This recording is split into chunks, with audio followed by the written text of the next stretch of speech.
শ্রীকৃষ্ণ, রাধে রাধে। আশা করি তোমরা সকলেই ভালো আছো। আমি আমার গোপাল সোনার পরিবার সকলেই ভালো আছো। সকলে মহাপ্রসাদ দর্শন করো। মহাপ্রসাদ দর্শন করলে দুর্ভোগ কাটে। হচ্ছে ভগবানের মহাপ্রসাদ, তো সকলে তোমরা দর্শন করো, দুর্ভোগ কাটবে। এখানে গরম পরম্পরা সকলে দর্শন করো। আমাদের ভক্তি জীবনে ভগবানের সেবাই হচ্ছে একমাত্র লক্ষ্য। তাই আমরা ভগবানকে ভোগ লাগিয়ে প্রসাদ পেলে পরে ভগবানও খুশি হয়, আর আমরা সেটা তৃপ্তি করে প্রসাদ পেতে পারি। আর এখানে গোপাল সোনাদের ভোগের প্রসাদ অবশ্যই তোমরা জানো, গোপাল সোনাদের শৃঙ্গার। এখন শীতকাল পড়েছে, তো সকলেই জানো। আর গোপাল সোনাদের সকলে দর্শন করার অশেষ কৃপা লাভ করো। গোপাল সোনাদের কেমন লাগছে অবশ্যই কমেন্টে বলবে। আর আমাদের গোপাল সোনাকে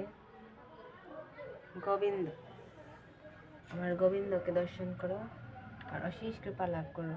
দেখো ওর হাসিটা কি সুন্দর। তো ওর ভিডিও প্রতিদিন নতুন শৃঙ্গার দর্শন করতে চাইলে, ওর ভিডিও দেখতে চাইলে প্রত্যেকদিন আপনাদের আমার চ্যানেলটা সাবস্ক্রাইব করতে হবে, পাশে থাকা বেল আইকনে ক্লিক করতে হবে। আমি কোনো ভিডিও পোস্ট করলে তোমাদের কাছে সঙ্গে সঙ্গে নোটিফিকেশন পৌঁছে যাবে। হরে কৃষ্ণ কৃষ্ণ কৃষ্ণ হরে হরে, হরে রাম রাম রাম হরে হরে। আর বেশি বেশি করে যারা মাছ মাংস যতই খান, তবে ভগবানের মালা জপ করবেন বেশি বেশি করে। আর পারলে ভগবানকে ভোগ লাগিয়ে আস্তে আস্তে অভ্যাস করবেন প্রসাদ পাওয়ার জন্য। কারণ এই কলির যুগে ভগবানকে পাওয়ার হলে তো আপনাদের ভগবানকে ভোগ লাগিয়ে প্রসাদ খেতে হবে। কারণ ভগবানকে ভোগ লাগিয়ে কিছু না খেলে তাহলে সেটা চুরি করে খাওয়া হয়।